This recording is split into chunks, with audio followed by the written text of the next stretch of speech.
I want to talk to you on a very important point which very frequently people ask in my training programs. The question is, we attend so many training programs, we see so many video films, maybe on personality development or self-development or life skills, etc. But the question is, after attending these training programs or after seeing these video films, what changes will take place in our life? How much of these concepts which we saw and heard we are able to put into practice? This is $1 million question.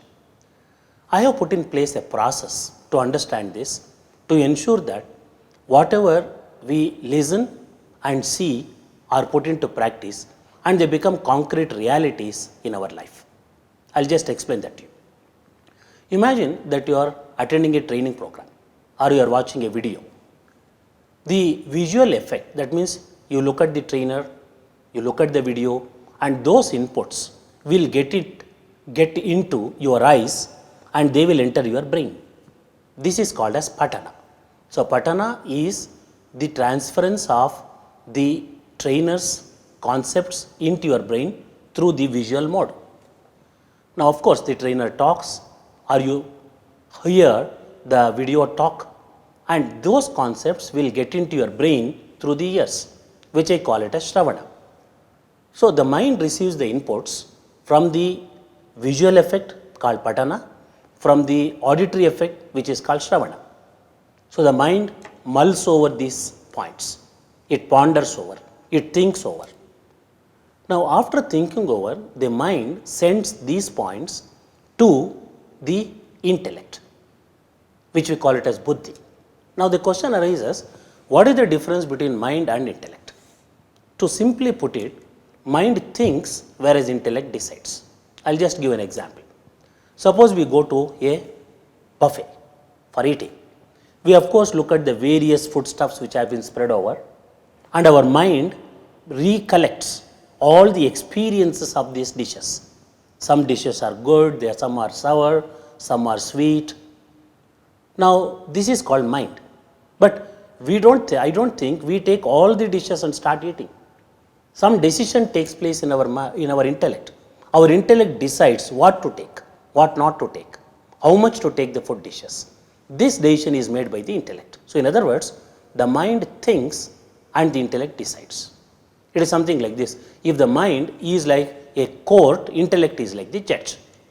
So these points which have entered to our brain, where the mind starts mulling them over, they are sent to the intellect, and the intellect starts deciding about whatever we saw or heard in the training program, how much of that can be implemented. That is basically a decision making process which the intellect does. Now the intellect decides this is to be implemented, this is not to be implemented, or whatever. Unfortunately, many of the participants or the audience stop the process at that level. They decide to implement, but nothing takes place later. Now the more serious people will complete the journey by taking off from that point. They start putting them into practice. This I call it as Chetana. After all, what does Chetana mean?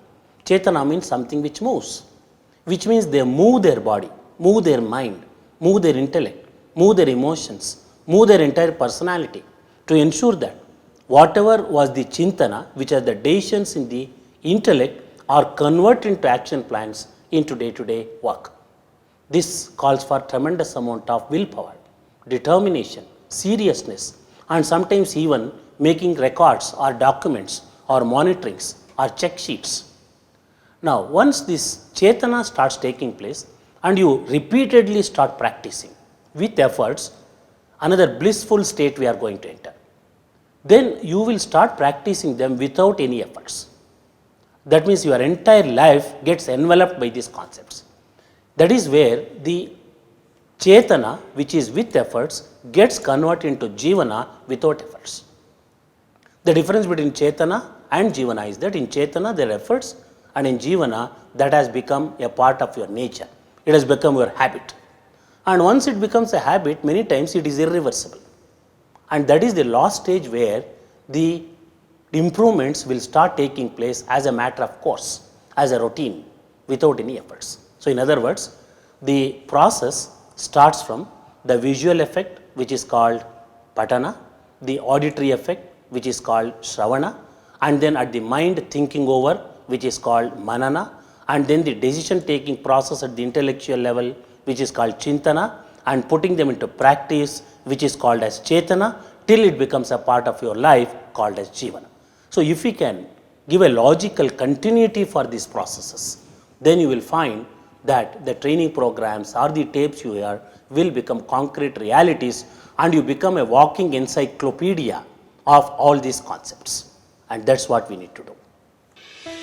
If you like this video and you found these concepts very important, useful or effective, please subscribe to our channel for more updates.